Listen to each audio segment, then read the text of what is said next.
오늘 주시는 하나님의 말씀은 마태복음 13장 51절 52절 말씀입니다. 마태복음 13장 51절 52절 말씀입니다.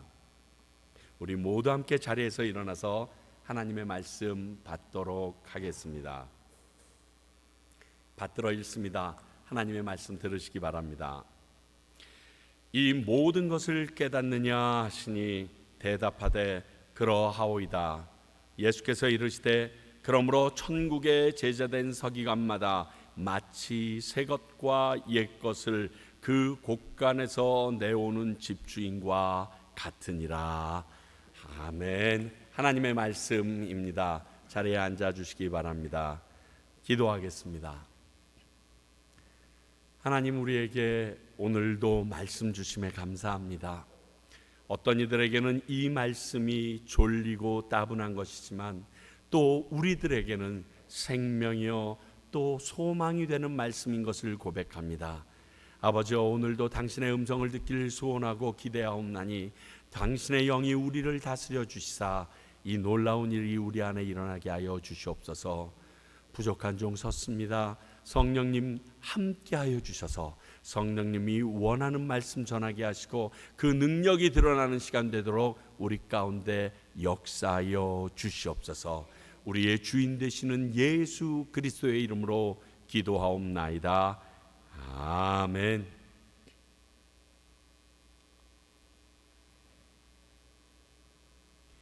우리는 지난 주일 천국에 대한 마지막 비유, 7번째 천국 비유를 나누면서 이런 말씀을 드렸죠.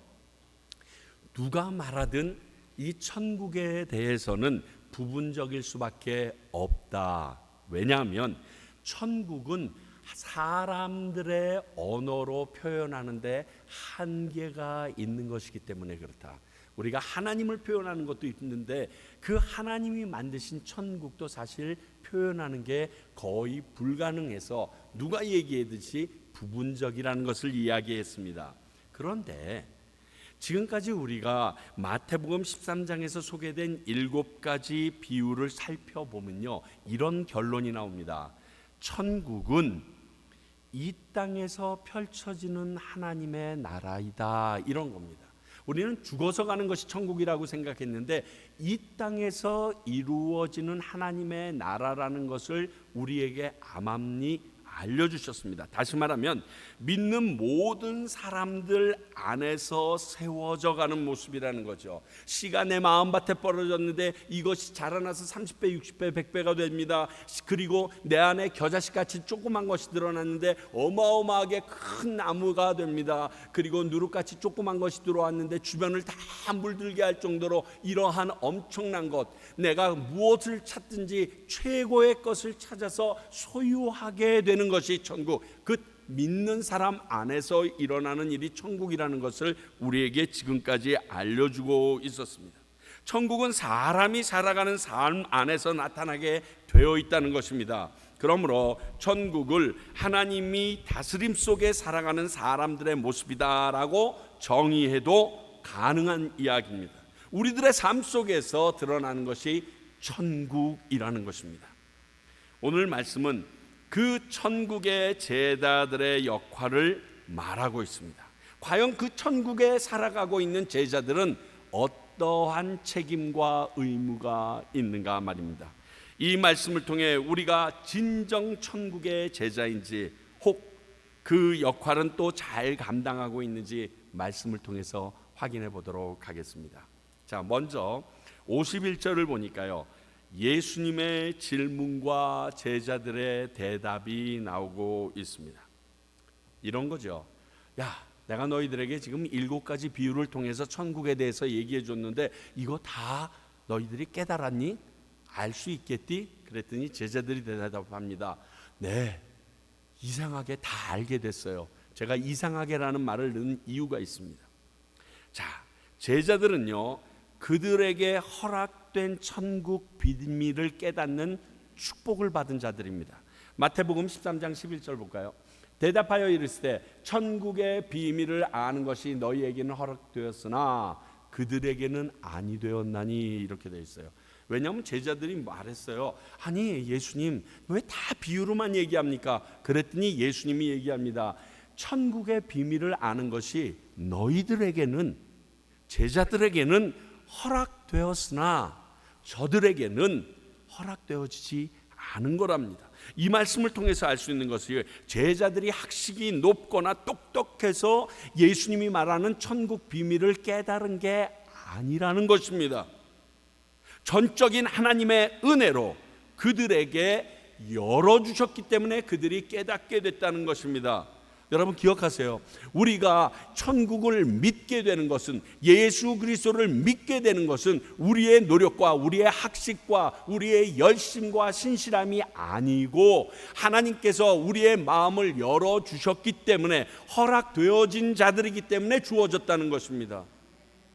그러면 모든 사람들에게 다 막혀 있느냐? 다 열려 있습니다. 그러나 그들의 마음이 하나님 앞에 겸손하고 그분을 알고자 하지 않을 때는 열려지지 않는 것이 천국이라는 것을 알려주고 있습니다. 그래서 바울 사도는 이야기합니다. 나의 나된 것은 하나님의 은혜다. 그리고 우리가 자랑하지 못하게 하려 하십니다 라는 말이 로마서의 가장 중심이 되는 은혜에 대한 메시지가 되도록 그는 고백하고 있었던 것입니다. 왜? 내가 공부 많이 했거든. 가마리엘 문화생이었거든. 제법 잘 나가는 놈이었는데 못 깨달았어. 근데 그분이 나에게 강권적으로 임하시니까 한순간에 깨달아지더라.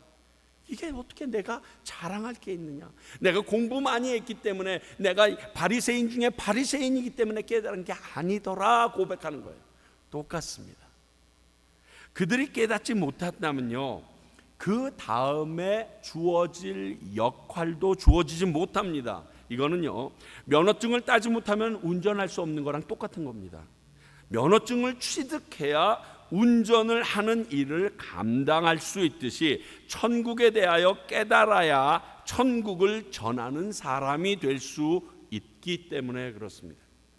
그러므로 이 예수님의 질문은 아주 중요한 것이었습니다. 너희들이 이제 내 제자로서 살아갈 수 있느냐 없느냐의 큰 문제였습니다. 천국의 제자가 되느냐, 그래서 천국에 대해서 가르치고 전하는 일을 감당할 수 있느냐 없느냐의 판가름이 오늘 이 예수님의 질문의 대답에 딸려 있었던 것입니다. 그런데 제자들은 이야기합니다. 네, 다 깨달았습니다. 그러므로 그들이 천국의 제자의 길로 들어섰다라는 것입니다. 이제 그들에게 주어진 역할을 예수님이 얘기하십니다. 자, 천국의 제자된 서기관이라는 의미가 무엇이냐? 한마디로 이 말은 천국에 대해 깨달음을 얻은 이들이라는 의미겠죠. 우선 우리 제자의 의미에 대해서 좀 생각해 보겠습니다. 다시 말하면 천국을 위하여 훈련받은 사람, 교육받은 사람이 제자입니다. 제자라는 것은 누구누구에게 교육받고 훈련받아야 그의 제자가 되기 때문에 그렇습니다. 천국의 비밀을 알 수 있게 훈련받은 사람인 겁니다. 동시에 천국의 비밀을 알려줄 수 있게, 전할 수 있도록 훈련받은 사람이 바로 천국의 제자입니다. 제가요, 노래를 가르쳐 보거나 악기를 가르쳐 보거나 하고 배우는 사람들을 보면 재밌는 특징이 있습니다. 다 그런 건 아니지만 대다수가 그런 부분들이 있는데, 자기가 혼자 독학해서 막 노력해서 한 사람들의 약점이 있는데 체계적으로 가르치는데 참 약합니다. 무엇을 먼저 가르치고 그 다음에 무엇을 해야 되는지 여기에 약합니다. 물론 잘 가르치셔서 어떻게 완성되게는 하는데 그 앞뒤가 약간 뒤죽박죽이 될 때가 있습니다. 그런데 좋은 선생님에게서 체계적으로 배운 사람들을 보면 가르칠 때도 그 순서를 참 정확하게 가르칩니다. 자기는 노래를 못할 수도 있고요, 자기는 그 악기 연주를 못할 수도 있는데 티칭을 참 잘하는 사람들이 있음을 봅니다. 똑같습니다. 제자가 됐다는 것은 어떤 사람에게 어떻게 훈련받고 그의 뜻대로 움직여지느냐 이것입니다. 제자는 훈련받은 사람이라고 말할 수 있어요. 그러니까요, 훈련받지 않은 사람은 제자가 아닙니다. 나한테 훈련받지 않았는데 선생님, 걔는 내 제자가 아니에요. 내가 너를 가르쳐 봤어야지, 내가 너에게 무엇인가 영향을 줬어야지 내 제자인 것이죠. 우리 신앙인으로서의 목표가 뭡니까? 예수님의 제자가 되는 겁니다. 예수님의 제자로서의 삶입니다. 예수님의 제자는 오늘 말씀하신 천국의 제자라는 말도 됩니다. 그러므로 제자는 철저하게 예수님의 가르침을 받아야 합니다. 훈련을 통해서 제자는 세워집니다. 그러면 서기관이라는 의미가 무엇인지 저희들이 좀 생각해 보길 바랍니다. 이 서기관이라는 말이 공산당 서기관이랑 막 헷갈리고 있는데 그 서기관이 아닙니다. 서기관의 본래 직분은요, 하나님의 말씀을 기록해서 보존하는 일을 하는 사람들이었습니다. 그런데 시간이 지나면서 서기관들이 율법만 기록하는 것이 아니라 율법을 가르치는 일도 감당하게 되었습니다. 이 율법을 가르치는 일까지 감당하게 된 사람 중에 우리가 잘 아는 분이 바로 에스라 선지자입니다. 에스라 선지자는 서기관이었지만 모든 이스라엘 백성과 심지어는 총독까지 앞에다가 두고 하나님의 말씀을 강론하고 가르칠 수 있는 사람이었습니다. 어찌 보면 당연합니다. 말씀을 막 기록합니다. 그런데 기록하다 보면 궁금합니다. 그럼 그 궁금한 것에 대하여 연구하고 묵상하고 자신이 놀라운 일을 깨닫습니다. 그러면 그 깨달은 것을 본인 혼자 갖고 있는 것이 아니라 다른 사람과 나누고 싶어집니다. 그리고 어떤 사람들은 좀 가르쳐 달라고 합니다. 그래서 가르쳐 주게 되는 거, 이건 수순이기 때문에 그럴 수 있다라고 생각됩니다. 그렇습니다. 서기관이 하는 일은요, 하나님의 말씀을 있는 그대로 전하는 일입니다. 그러면 말씀이 생명력이 있으니까 그들에게 들어가서 역사하죠. 그런데 오랜 시간이 흐르면서 서기관들이 하나님의 말씀을 바르게 전하지 않았습니다. 그러기에 예수님은 예수님 당시에 이들을 엄하게 책망하십니다. 마태복음 23장 13절입니다. 화 있을진저 외식하는 서기관들과 바리새인들이여, 너희는 천국문을 사람들 앞에서 닫고 너희도 들어가지 않고 들어가려 하는 자도 들어가지 못하게 하는도다 라고 지금 강하게 질책하십니다. 바른 서기관은 하나님의 말씀을 통하여 천국문을 여는 사람입니다. 그런데 오늘 말한 이 서기관들은 천국문을 닫는 일을 하고 있어서 하나님께서 책망하신 것입니다. 그렇습니다. 이런 당시 상황에서 예수님께서 제자들을 향하여 천국의 제자된 서기관이라고 말하고 있습니다. 그러니까 너희들은 천국문을 여는 자가 되어야 한다 말하는 거죠.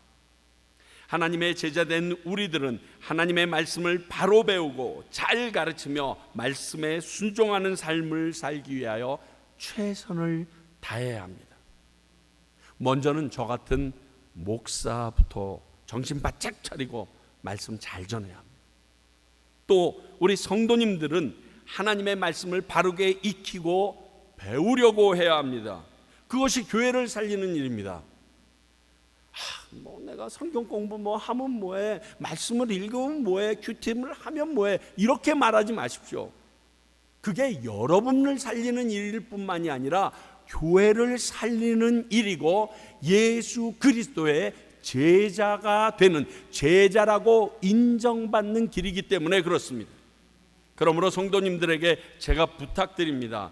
목사가 바른 복음을 전할 수 있도록 기도해 주십시오. 아니, 기도하셔야만 합니다. 그래야 제가 살 수 있습니다. 제가 살아야 성도님들이 천국 백성으로 삶을 살 수 있도록 바르게 천국 복음을 전할 수 있을 것 아닙니까? 성도들로 하여금 세상에서 복음 전달자로 살아가는데 부족함이 없도록 만든 일을 제가 감당할 수 있도록 저를 위하여 기도해 주시기 간절히 부탁드립니다. 그러므로 천국의 제자된 서기관이라는 이 말은요, 굉장히 신선합니다. 그 당시에 아주 신선한 새로운 메시지이었습니다. 예수님 당시 이전의 서기관들과 다른 모습의 서기관이 될 것이라는 거거든요. 예수님께 훈련받은 제자들을 말하는 거죠. 그리고 천국에 대해 가르칠 수 있는 사람이라는 의미가 이 말 안에 들어 있습니다. 그렇다면 그 뒤에 나온 그들이 새 것과 옛 것을 그 공간에서 내오는 곳간에서 내오는 집주인과 같다라는 의미가 무엇일까? 집주인은요, 자기 곳간에 있는 자기 것을 필요에 따라 갖고 올 수 있습니다. 이게 집주인입니다. 지금 그 얘기하는 겁니다. 그러면 새 것과 옛 것이 있는 이 곳간은 무엇을 의미할까요? 딱 떠오르는 게 뭐가 있을까요? 옛것, 구약, 새것, 신약. 맞아요.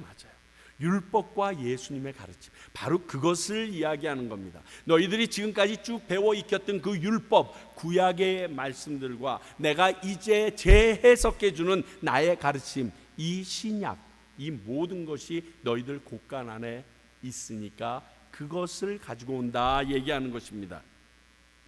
사실 하나님의 말씀은 완전합니다. 그래서 예수님께서도 율법은 1.1획도 없어지지 아니하고 다 이루어진다고 선언하셨습니다. 그러나 예수님이 오신 후 곧 천국 복음이 선포된 이후 성경은 이렇게 증거하고 있습니다. 로마서 3장 20절과 21절입니다.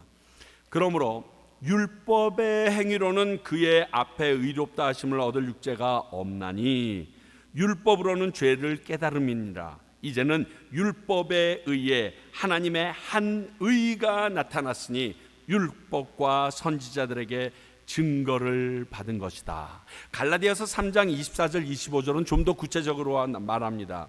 이같이 율법이 우리를 그리스도께로 인도하는 초등교사가 되어 우리로 하여금 믿음으로 말미암아 의롭다 하심을 얻게 하려 합니다. 믿음이 온 후로는 우리가 초등교사 아래 있지 아니하도다. 율법은 옛날 말에 있으면 몽학 선생이라고 얘기했습니다. 초등학교 선생이라는 거죠. 그런데 내가 이 신칭의 믿음으로 의롭다함을 얻고 난 이후에는 이제 그 율법의 초등교사가 아니라 천국의 복음이신 예수 그리스도를 믿음으로 그 모든 하나님의 말씀의 완성의 길로 가도록 성경은 하나님은 설계해 놓으셨다, 이런 뜻입니다. 근데 여러분들 이 말씀을 읽으면서 착각하거나 오해하시면 안 될 것이 있습니다. 그러면 율법이나 옛것, 구약은 필요 없다, 이 말 아니에요. 이 말 아니에요.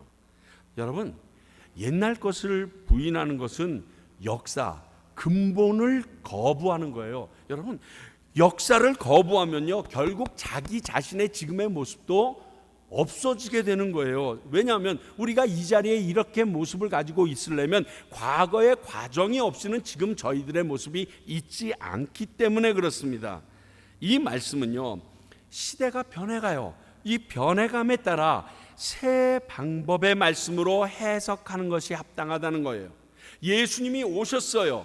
단 한 번의 제사로 모든 것을 해결하신다고 구약의 말씀에 그 제사에 덧붙이는 하나님의 능력이 전해졌어요. 그 말씀이 이제 이 땅을 살아가는 우리에게는 달라졌다는 겁니다. 더더군다나 예수님이 승천하신 이후에 오늘과 같이 성령님이 임하시고 난 후에는 더더욱 그 성령님으로 인하여 이 모든 일들을 역사하게끔, 말씀이 기억나게끔 하셔서 함께 하시겠다라는 하나님의 놀라운 또 다른 가르침이 더해지는 것입니다.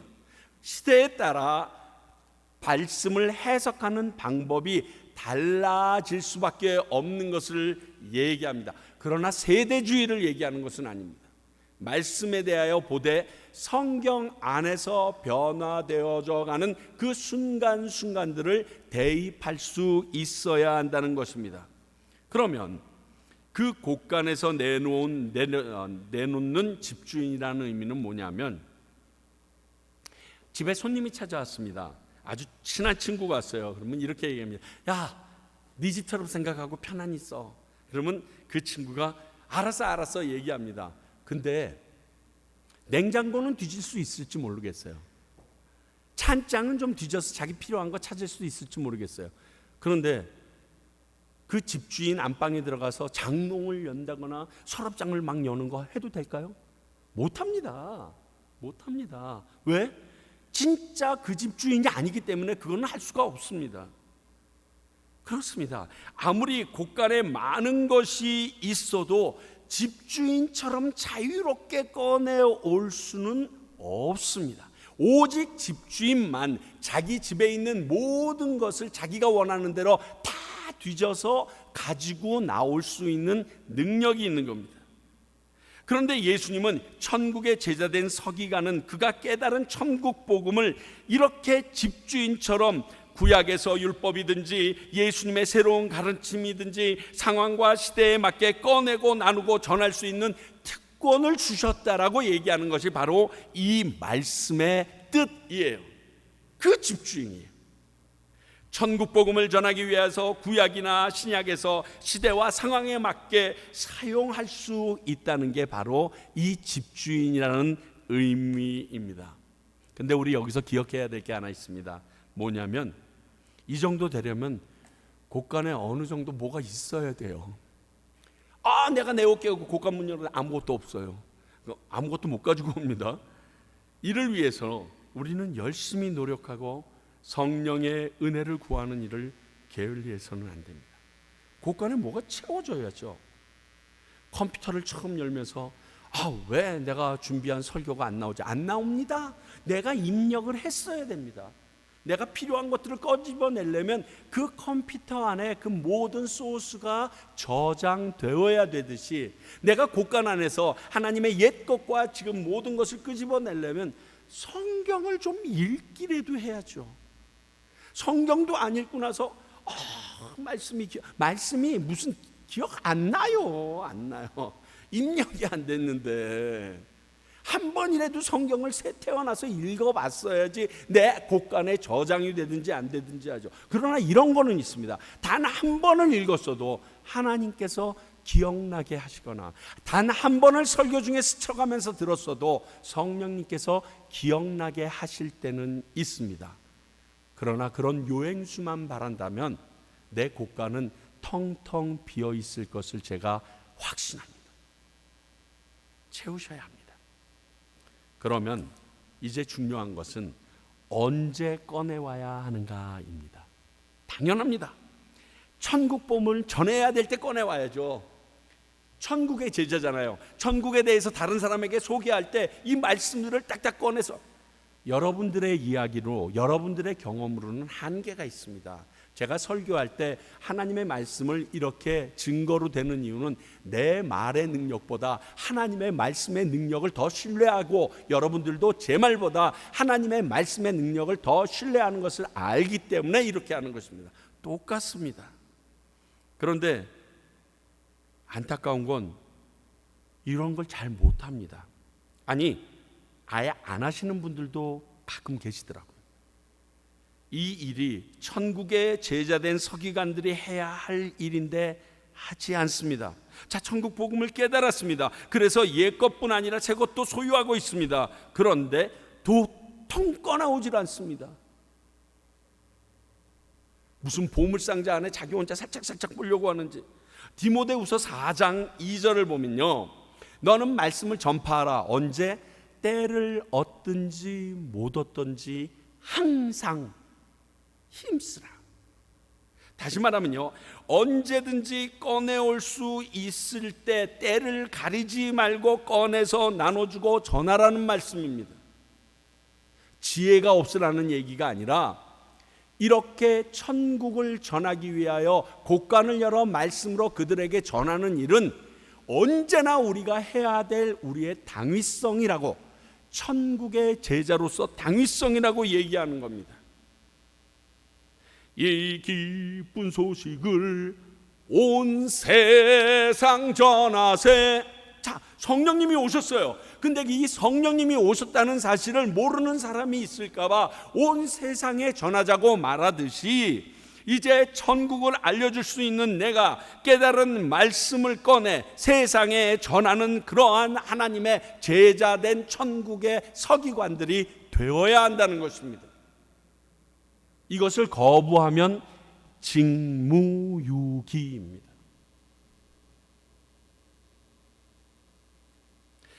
이 주신 임무를 위하여 결단하는 시간이 오늘이 되기를 바랍니다. 오늘 성찬식은요, 성령 강림을 기억하며 나누게 되어 있습니다. 자, 십자가의 능력이 믿어지는 것도 성령님이 도우심이 있어야 되고요, 그 말씀을 전하는 능력도 성령님의 도우심이 있어야 되고요, 이를 위해서 우리 곳간에서 그 모든 옛 것과 새 것을 꺼내오는 능력도 성령님이 우리에게 주신다라고 성령은 말하고 있습니다. 그러면 그 성령님이 우리에게 오시지 않으면 우리는 제대로 된 천국의 제자된 서기관의 일을 감당할 수 없다는 것입니다. 오늘 성찬이 천국의 제자된 서기관인 우리가 그 할 일을 잘 감당할 수 있도록 성령님께서 이 성찬과 함께 우리에게 임하는 시간이 되기를 원합니다. 역사하는 시간이 되기를 원합니다. 그래서 내가 그 성령에 취하여 하나님이 원하시는 그 제자로서의 삶을, 천국을 전하는 저와 여러분이 되기를 소원합니다. 기도하겠습니다. 하나님 아버지, 감사합니다. 우리에게 오늘 이 귀한 말씀 주시고 좋은 것 구하는 자에게 주시겠다고 약속하셨던 그 성령이 임하는 날인 것을 고백하게 하심에 감사드립니다. 저희들 그 성령님에 충만하길 원합니다. 이 시간 정말 요즘에 내리는 그 비처럼 우리 모두에게 성령의 단비를 내리어 주시옵소서. 예수님 이름으로 기도하옵나이다. 아멘.